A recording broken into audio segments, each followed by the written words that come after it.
Ce programme est financé par les amis et partenaires du ministère de Joyce Meyer. Vous êtes tellement plus que ce que vous faites. C'est pourquoi cela n'a pas d'importance. Que vous soyez le concierge ou le PDG. Je veux dire, ça n'a aucune importance. Ce que nous faisons n'a pas d'importance. La seule chose qui compte est-ce que je fais ce que Dieu veut que je fasse?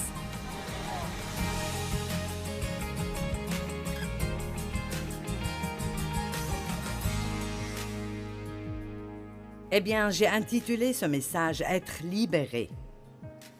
Et je voulais juste commencer par dire « La vie de qui vivez-vous » Et pour certaines de ces choses, je vais ralentir un peu parce que je ne veux pas aller trop vite pour que vous ne les manquiez pas et que vous ayez le temps d'y penser. Quelle vie vivez-vous? Vivez-vous la vie que vous croyez vraiment que Dieu veut que vous viviez?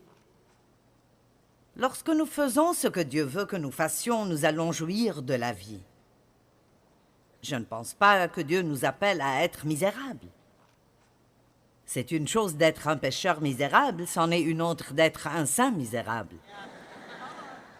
Et il y a beaucoup trop de chrétiens vraiment grincheux, malheureux et tristes. Et ceci est en partie un manque de volonté de vraiment suivre la direction du Saint-Esprit dans nos vies, parce que nous voulons tellement être acceptés par tout le monde que nous avons tendance à vouloir faire ce que l'on attend de nous, plutôt que ce que nous pensons vraiment que Dieu veut que nous fassions. Maintenant, si vous comptez franchir cette étape de foi pour dire ce week-end, « D'accord, Seigneur, je veux te suivre, je m'engage à suivre la direction du Saint-Esprit », je peux vous dire que Dieu vous sortira de certaines des boîtes dans lesquelles vous êtes depuis longtemps. Vous me suivez? Et tout le monde n'aimera pas cela. Lorsque vous commencez à faire des changements, tout le monde n'aimera pas cela. Alors, peut-être que vous vivez la vie que vous voulez vivre et que vous avez une belle vie et que vous voulez vraiment que rien ne change. J'espère que vous prierez pour tous les autres ici. Qui veut aller un peu mieux, vous savez? Et comme je l'ai dit, votre vie ne changera pas si vous ne voulez pas changer. La vie ne peut pas changer si vous ne voulez pas changer. La pression ne se limite pas au monde. Il y a de la pression dans l'Église pour être ce que les gens pensent que vous êtes censé être. Peut-être que vous êtes sous pression pour aller à une réunion de prière et que vous ne sentez pas que vous êtes supposé y être. Ou vous êtes sous pression pour faire partie d'un comité alors que vous ne sentez pas que c'est bon pour vous. Si vous voulez suivre l'Esprit Saint, vous devez dire « Non, ce n'est pas ce que je crois que Dieu veut que je fasse ». Je répète, si vous voulez suivre la direction du Saint-Esprit, et je le dirai encore et encore et encore et encore, parce que vous savez, Jésus est mort pour nous, afin que nous ayons une nouvelle façon de vivre.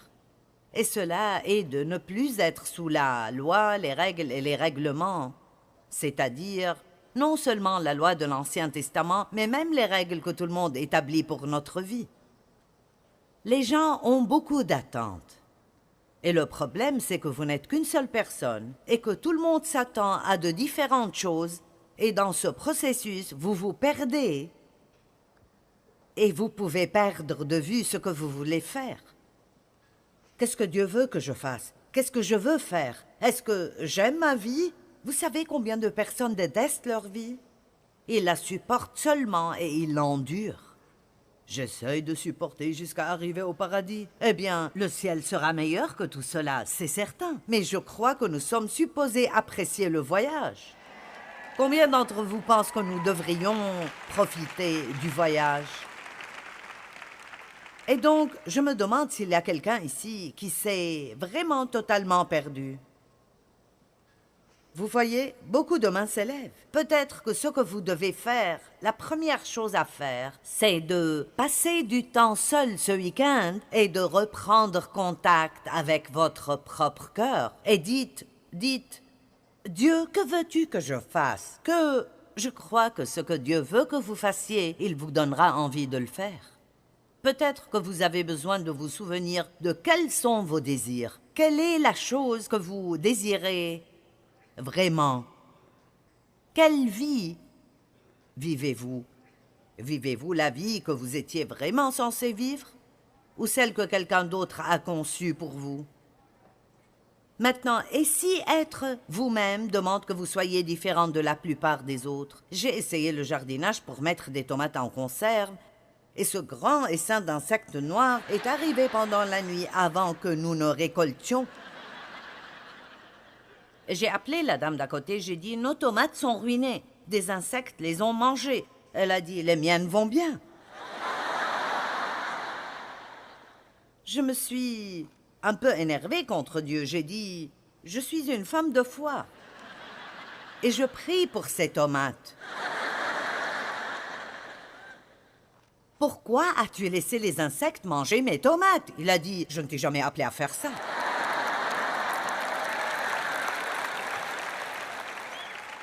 Dieu n'avait pas à protéger mes tomates, car ce n'est pas ce qu'il m'a appelé à faire.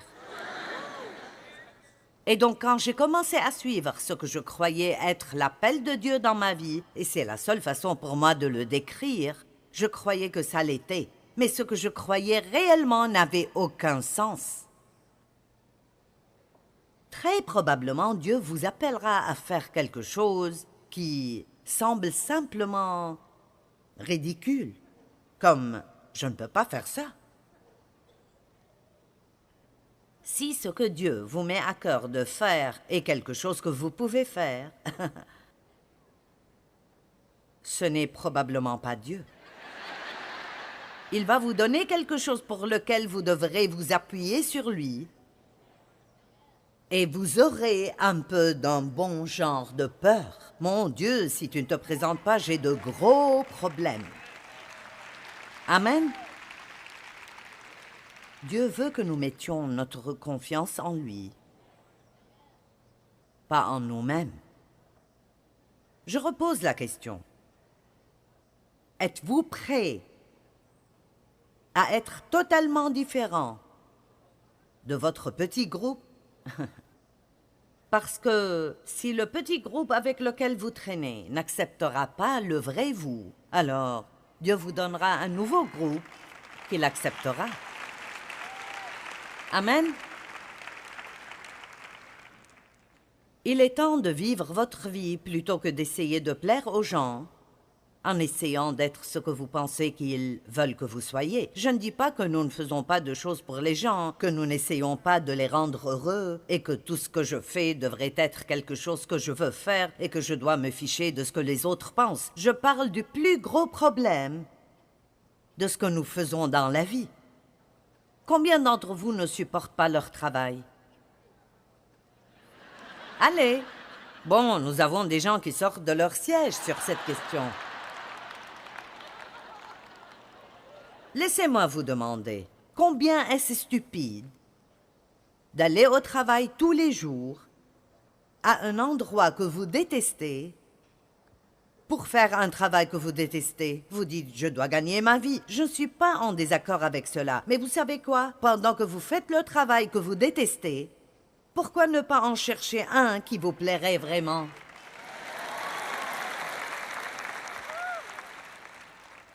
Laissez-moi vous dire, certains d'entre vous ont besoin de changement. Vous avez juste besoin de changement. Rien de différent ne vous arrivera si vous n'êtes jamais disposé à faire quelque chose de différent. Vous ne saurez jamais si vous avez raison si vous n'êtes pas prêt à vous tromper.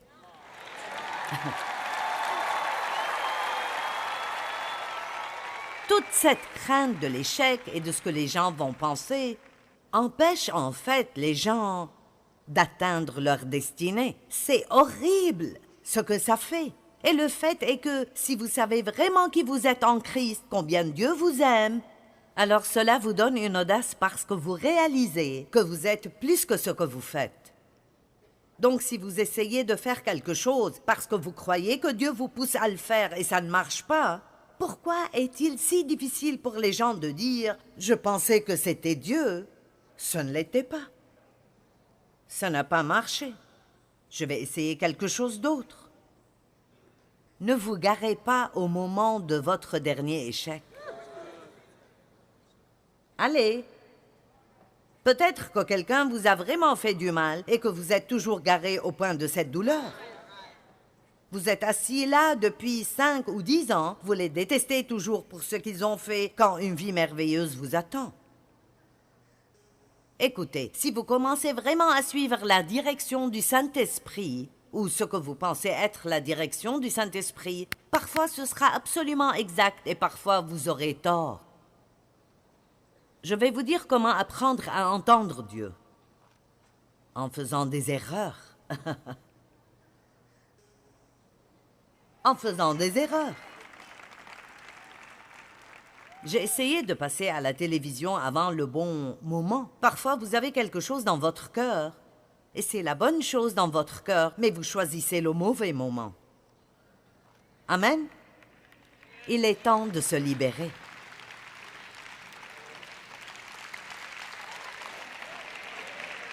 Préféreriez-vous vraiment jouir de votre vie et être épanoui et arriver à la fin de votre vie et sentir vraiment que, vous savez, j'ai eu une bonne vie et je crois que j'ai fait ce que Dieu voulait que je fasse? Ou préféreriez-vous que tout le monde vous applaudisse parce qu'ils aiment ce que vous faites?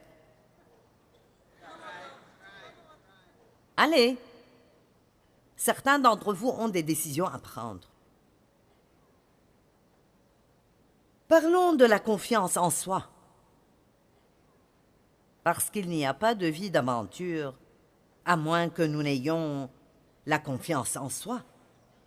La peur est un facteur qui bloque et entrave la confiance. J'ai écrit il y a quelques années un livre intitulé « Vivre courageusement ». Je voulais l'appeler « Malgré la peur ». Il commence par une lettre à la peur et je veux vous la lire.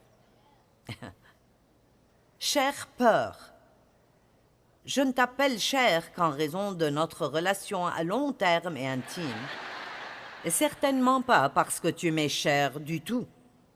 En fait, tu as été une influence tourmentante du début à la fin.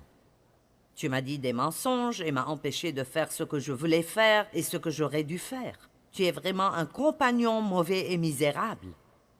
Un compagnon avec qui je ne veux plus être impliqué. Je t'écris cette lettre pour te faire savoir qu'à partir de maintenant, je ne craindrai plus rien. Même si je peux sentir ta présence, je ne me plierai pas à tes demandes. J'ai un ami nommé Jésus. Et il a promis de ne jamais me quitter ni m'abandonner, mais de toujours rester avec moi. C'est un ami vraiment puissant. Et même si tu as quelques pouvoirs, le sien est de loin supérieur au tien. Tu peux venir contre moi, mais Jésus vit en moi, et le pouvoir de celui qui est en moi est plus grand que le tien. Maintenant, je ne peux pas t'empêcher de me rendre visite, mais sache que tu seras ignoré à partir de maintenant. Je suis très occupée maintenant à fréquenter mon nouvel ami Jésus et à développer une relation intime avec lui, et je n'ai pas de temps pour toi. Plus je passe de temps avec Jésus, plus je deviens courageuse. Il m'apprend une nouvelle façon de vivre, une qui est passionnante et aventureuse, une qui est sans peur. Je tiens aussi à t'informer que, puisque j'ai tellement d'expérience avec toi, et que je sais à quel point c'est désavantageux de t'écouter, j'ai l'intention de dire à tout le monde quelle voleuse et quelle menteuse tu es.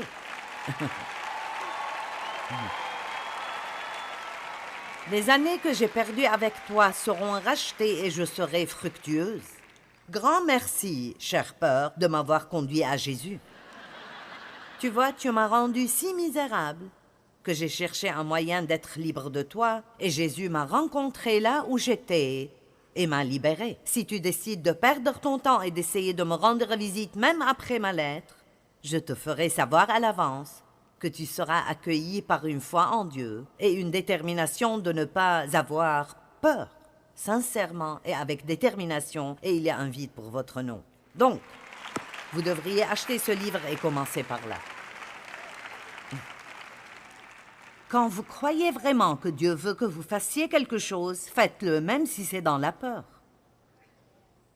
La peur est un esprit maléfique qui provoque des sentiments, qui nous donne envie de nous effrayer et de reculer. Je n'oublierai jamais le premier de ce que j'appellerai une grande prédication. Avant cela, vous savez, si je devais enseigner à 200 personnes, c'était énorme. Et il y avait une conférence qui allait arriver à Jacksonville, en Floride, et un prédicateur censé venir a annulé, et quelqu'un connaissait quelqu'un qui connaissait quelqu'un qui me connaissait. Comprenez, je n'étais le premier choix de personne. Et je n'étais pas la prédicatrice principale, je parlais dans les petits groupes. Et la soirée d'ouverture, ces 900 personnes avaient l'air de 9 millions de personnes. Et il y avait le révérend tel et tel au premier rang, le docteur tel et tel, l'évêque tel et tel, un autre révérend tel et tel, un professeur tel et Joyce. Je me sentais tellement... Et vous savez, le diable veut que vous vous sentiez petit. Il veut que vous vous sentiez insignifiant et totalement inutile. Mais c'est un menteur.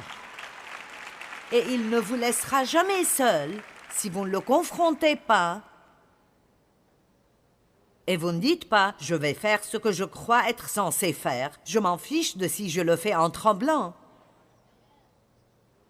Et je vais faire, à partir de maintenant, je vais faire ce que je crois que Dieu veut que je fasse. Amen. Il voulait que les prédicateurs des petits groupes viennent et parlent juste 2 ou 3 minutes pour présenter leur enseignement afin que les gens puissent décider où ils voudront aller. Eh bien, je me suis levée pour dire ce que mon atelier serait. J'allais enseigner de Galates 3:3 sur être changé par la grâce et non par les œuvres. Et j'avais tellement peur que lorsque j'ai essayé de dire aux gens sur quoi j'allais enseigner, il n'y a eu qu'un couinement. Et quand vous avez peur, vous vous sentez obligé d'aller aux toilettes, vous tremblez, vous êtes nerveux, vous transpirez, votre esprit devient fou. Et j'entendais le diable me crier dans l'oreille, « Tu n'es absolument pas dans ta catégorie. C'est trop grand pour toi. Tu devrais quitter cette plateforme. Retourne à Fenton, à ton lieu de résidence, et reste là-bas le reste de ta vie et tais-toi. » J'avais un choix à faire. Et beaucoup d'entre vous ont des choix à faire, et vous avez des choix à faire jour après jour dans vos vies. Et vous payez le prix pour faire quelque chose qui vaille la peine. Mais il y a toujours une récompense. Là où il y a des risques, il y a toujours des récompenses. Vous m'entendez? Et donc, je savais que j'avais 2 choix. Descendre de la plateforme, rentrer chez moi ou essayer à nouveau. Alors, j'ai rassemblé toutes mes forces du plus profond de moi, j'ai ouvert la bouche et c'est sorti. Et le lendemain, mon groupe était complètement rempli, tellement que des gens ne pouvaient plus entrer. Alors, ils ont acheté toutes les cassettes d'enseignement que j'avais prises. Ils auraient acheté la nappe si nous la leur vendions.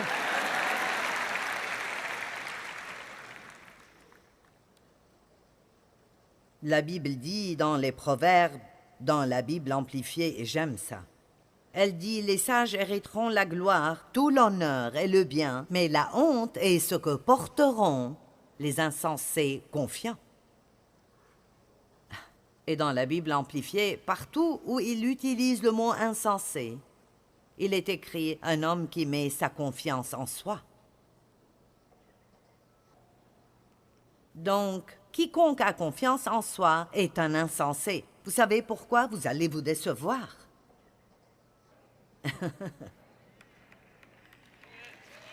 Amen. Et d'autres personnes vont vous décevoir. Vous savez, j'aime les gens, j'aime les relations, j'aime avoir des amis, mais j'ai appris il y a longtemps, je me fiche de combien c'est un bon ami. Un jour où vous aurez besoin de lui, il ne sera pas là, où vous voudrez qu'il comprenne et il ne comprendra pas. Et ce n'est pas parce qu'il est mauvais, il est simplement humain. Paul a dit, ne faites pas confiance à la chair. La foi est de faire un pas avant de savoir quel est le prochain. Et mon Dieu, ça prend du courage. Pourquoi? Parce que nous voulons un plan complet. Nous voulons savoir tout ce qui va se passer. Mais les eaux du Jourdain ne se sont pas divisées avant que les Israélites y aient mis les pieds. Et certains d'entre vous vont juste devoir y mettre les pieds. Allez maintenant. Vous devrez juste découvrir si vous avez raison. Et vous avez peut-être tort, mais ce ne sera pas la fin du monde. Oh mon Dieu, et si je te manque, et si je te manque, et si je te manque, Dieu? Je me souviens encore de là où j'étais. Je conduisais dans ma voiture et nous luttions pour quelque chose que je pensais qu'il voulait que je fasse et j'avais si peur de manquer Dieu. Il a dit, si tu me manques, je te trouverai. Et c'est ce que vous devez comprendre, c'est que commettre une erreur n'est pas la fin du monde. Pourquoi avons-nous si peur de faire une erreur? Si vous savez qui vous êtes en Christ, alors vous savez qui vous êtes et c'est bien plus que ce que vous faites. Combien d'entre vous savent qui était l'actrice Joan Crawford? Vous avez au moins entendu parler d'elle? Une fois, quelqu'un lui avait dit, alors qu'elle était beaucoup trop âgée et qu'elle ne travaillait plus, « N'étiez-vous pas Joan Crawford ?» Je me suis dit, j'espère, et je prie que personne ne vienne jamais vers moi pour me dire, « N'étais-tu pas Joyce Meyer ?» Parce que s'il le fait, il aura un sermon. Je dirais, je l'étais, et je le suis toujours, parce que qui je suis n'est pas lié à ce que je fais. Laissez-moi vous dire quelque chose que je dois apprendre, et vous pourriez l'apprendre aussi. Personne ne peut indéfiniment faire ce qu'il a toujours fait.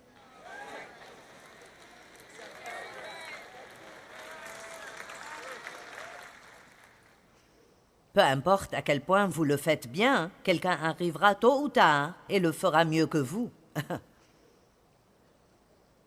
Et un jour, vous allez vieillir. Et vous ne pourrez tout simplement pas faire tout ce que vous faisiez auparavant. Donc faites attention de ne pas mettre toute votre valeur dans ce que vous faites. Vous êtes tellement plus que ce que vous faites. C'est pourquoi cela n'a pas d'importance. Que vous soyez le concierge ou le PDG. Je veux dire, ça n'a aucune importance. Ce que nous faisons n'a pas d'importance. La seule chose qui compte est, est-ce que je fais ce que Dieu veut que je fasse?